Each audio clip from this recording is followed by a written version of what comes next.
Tu as dit quoi là-bas? Le petit il a dit clairement que pendant que moi je suis dans une situation où je peux rien sortir, je peux pas sortir de projet, je vois à la télé que mon papa est en train de dire que lui il met plus sa main dedans, moi je suis allé me chercher, il n'est qu'à assumer ce qu'il a fait. C'est là que ça a commencé. Les problèmes ont commencé par les sorties de Que Guevara. Ça n'a pas commencé. C'est une vieille émission. Hein. Mais les vidéos sont encore là. Les vidéos sont encore là. Pourquoi maintenant, dans ces 2 jours-là, que l'affaire s'est redebout? Je t'explique comment ça s'est redebout. On était en live. Et pendant qu'on était en live, en fait, MC1 a fait un live dans lequel il était en train de parler du fait que, à l'époque, lui, il faisait des atalakou, on lui donnait 10 000 francs. Donc, les gens se sont dit, mais attends, donc tu veux dire quoi? Que ton papa Que Guevara, il t'exploitait? Est-ce que c'était pas une marmaille aussi pour lui de réveiller le dossier? Toi qui connais la marmaille. C'était une façon pour lui d'allumer sa télé, vieux. Mais pas réveiller le dossier, c'est différent. Non, mettez-le carrément, c'est intelligent, Ramos, connaît. C'était une façon pour lui d'allumer sa télé. C'était une façon pour lui d'allumer sa télé.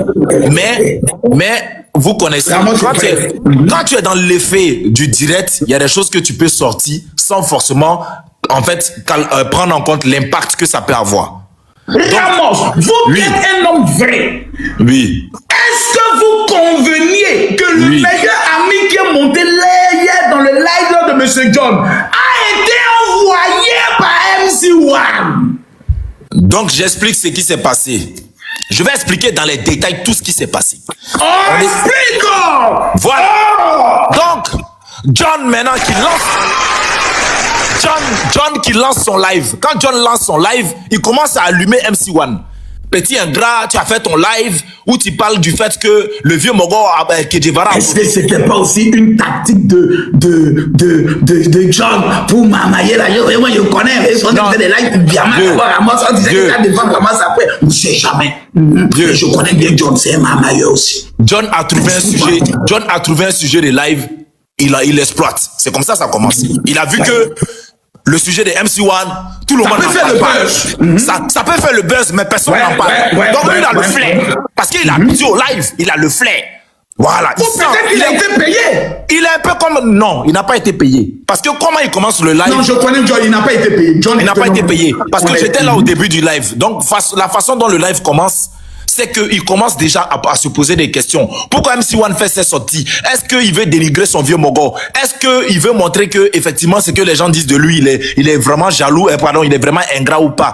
Donc, c'est là, maintenant, moi, il monte dans le live. Quand moi, il monte dans le live, d'autres personnes montent dans le live. Et pendant qu'on est en train de parler de MC1, son ami Chris Candy, qui est abonné à moi, il remarque que, justement, le live là, ça commence à parler de son frère. Et lui, dans tous les lives où on parle de MC1, il est toujours dedans. Il n'y a pas un live où on parle de MC1 où il n'est pas là. Parce que, justement, il sait que son ami, il n'a personne, en fait, qui peut le défendre. Donc, partout où on parle de MC1, là, Candy est là. Même actuellement, où Sandré parlait, à Dieguetiri, Candy va monter. Il est là.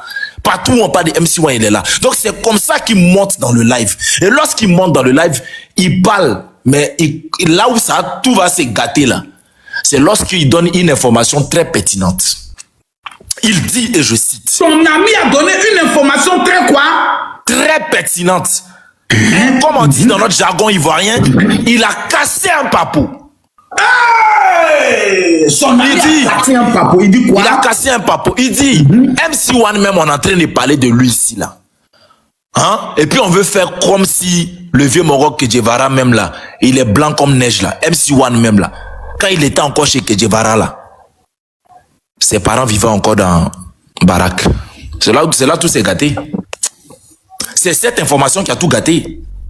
C'est cette information qui a tout gâté. C'est là que ça a pété même. Parce que c'est après cette information que Guevara monte dans le live. Parce que justement, sa réputation est mise à nu, si je peux dire ça. Donc quand Guevara monte dans le live, il est ignorant du fait que MC1 est en bas en train de suivre le live. Parce que justement, les abonnés de MC1 ont envoyé le live à MC1.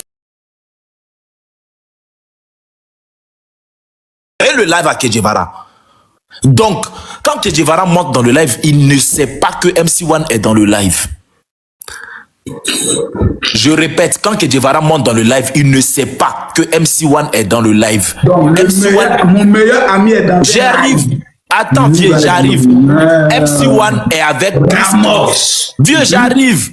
Quand il a, le même jour là, il était MC1, les deux étaient ensemble. Ils suivaient le live ensemble. Voilà, maintenant c'est Ramos, pas la vérité. Donc les deux étaient ensemble. Vas-y, Ramos. Mais j'ai entendu la voix de son ami quand MC1 parlait. Donc les deux étaient ensemble. Mais sauf que là, MC1 ne fera jamais, je dis bien au grand jamais, de sortie sur, comment on appelle, sur Kedjevara de lui-même. C'est-à-dire que MC1, si Kedjevara n'était pas monté dans ce live, MC1 ne serait jamais monté. Pourquoi? Je m'explique. Parce que MC1 aujourd'hui, il est passé à autre chose. Même si les gens ne, c'est que beaucoup ignorent. MC1 est passé à autre chose. Cette histoire ne l'intéresse plus. Il est passé à autre chose. Sauf que quand Kedjevara monte dans le live, maintenant imagine vieux Mogo. Kedjevara monte dans le live, il allume la télé sur le petit se défend pas. S'il vient après là, il n'a plus raison. Mais ouais. Donc de là, le petit avant que la télé soit allumée, lui aussi en même temps il monte au top. Voilà, c'est ça la marmaille en fait. Parce que si le petit laisse, ça reste sur lui. J'aime ce mot, Ramos. C'est ça la marmaille. Si le petit laisse,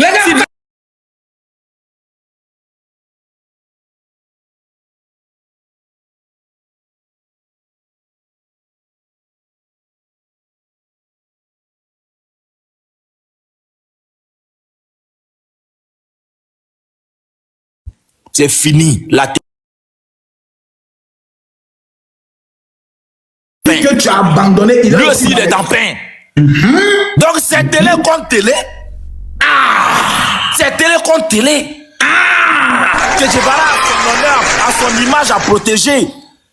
Et comment on appelle, MC1 aussi a son image à protéger. Pourquoi je dis que MC1 a son image à protéger? Parce qu'aujourd'hui là, il n'y a pas un seul... Les gars, côté, mettez un coup de là, envoyez les fleurs pour sécuriser le live, vas-y. Parce qu'aujourd'hui là, il n'y a pas un seul commentaire de MC1 depuis cette histoire où on ne le traite pas d'ingrat. Il n'y a pas une personne dans le live là qui va dire qu'il n'a jamais vu ces commentaires où on le traite tous les jours d'ingrat. Tu es un petit ingrat, tu as laissé ton vieux Mogo, tu es parti, tu es ingrat, tu as laissé ton vieux Mogo. Donc ce jour là, c'était une occasion pour lui aussi là de laver son image. Donc quand Kedjevara monte dans le live, quand il commence à expliquer déjà avec un ton très hautain, ou limite même il se riait, on sentait il y avait un truc, tu vois. Après c'est un père, sûrement il a eu mal par rapport à certaines choses, donc c'est normal. Donc dans la façon de parler déjà. Et quand il commence maintenant, là où ça se gâte, c'est quoi? C'est que on parlait plus du fait que MC1 est parti de lui-même ou il n'est pas parti de lui-même. Ça, on a parlé de ça, mais très vite. C'est parti tout de suite dans « j'ai fait ça pour toi, j'ai fait ça pour toi, j'ai fait ça pour toi, j'ai fait ça pour toi ». Ça commence maintenant à lister maintenant les choses qu'ils ont fait pour chacun. Donc MC1 aussi, pour ne pas que cette image de petit ingrat reste sur lui, lui aussi, il a commencé à citer les concessions qu'il a fait en étant là-bas. Ok, tu as fait ça pour moi, mais moi aussi, j'ai fait ça pour toi. C'est comme ça s'est gâté ou jusqu'à ça arriver dans le passeport. Ah bon? Mais c'est comme ça s'est gâté jusqu'à ça arriver dans l'affaire des passeports, des papiers. Est-ce que tu te rappelles? Ils ont parlé de passeports, j'ai entendu, j'ai un papier, est-ce que l'affaire des papiers là, tu veux que j'en parle? Il dit quoi? Non, il y a une partie où vite fait, on parle de passeport. Il y a une partie vite fait, on parle de passeport. Bon, hein? Oui. Mais le truc c'est... L'affaire des passeports là, c'est quoi? Explique-moi un peu, il y a quoi à faire des passeports là? En fait, cette question de passeport, moi, MC1 m'a dit que lui ne peut pas parler de ça. C'est pour ça qu'il a demandé... Est-ce que dans les lives, dans les rediffusions, tu as vu qu'il a demandé l'autorisation de son vieux Mogo avant de parler de ça, non? Et son vieux Mogo a donné l'autorisation, lui ou non? Il n'a pas donné d'autorisation. Non, moi j'ai entendu même pas. Non. Vieux. Non, j'ai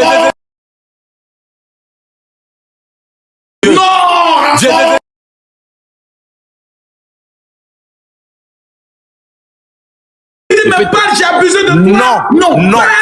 Non, il a dit, quand il a dit parle, le petit lui a dit je parle pas du contrat. Il a dit ici on te parle du contrat. Les vidéos sont là. Il a insisté sur le contrat. Il est revenu sur le contrat. Le petit lui a dit je parle pas du contrat, je parle des papiers. Parce que cette histoire de passeport là, oui. Si ça savait être exact, Ce soir, je vais poser la question à M. Kedjevara. Oui. Est-ce que c'est vrai vraiment? Est-ce qu'il y a beaucoup de Toyman? On va vérifier. On va vérifier les choses. Selon vous, M.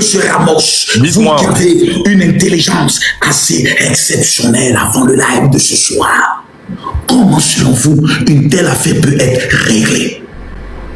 Une telle affaire peut être réglée hors des réseaux. Si c'est réglé sur les réseaux, c'est pas bon pour l'artiste Kedjevara, c'est pas bon pour MC1.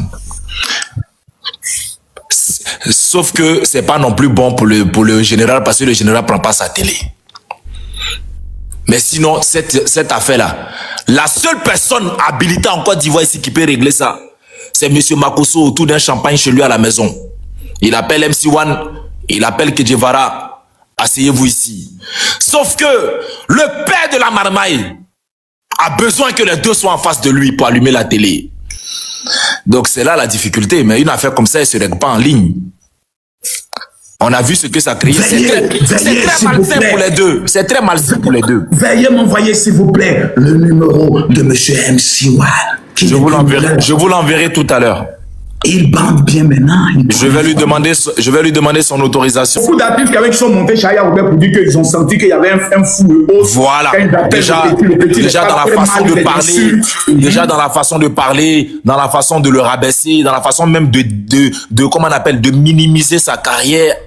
On sentait il y avait un truc, tu vois. Après, c'est un père, sûrement il a eu mal par rapport à certaines choses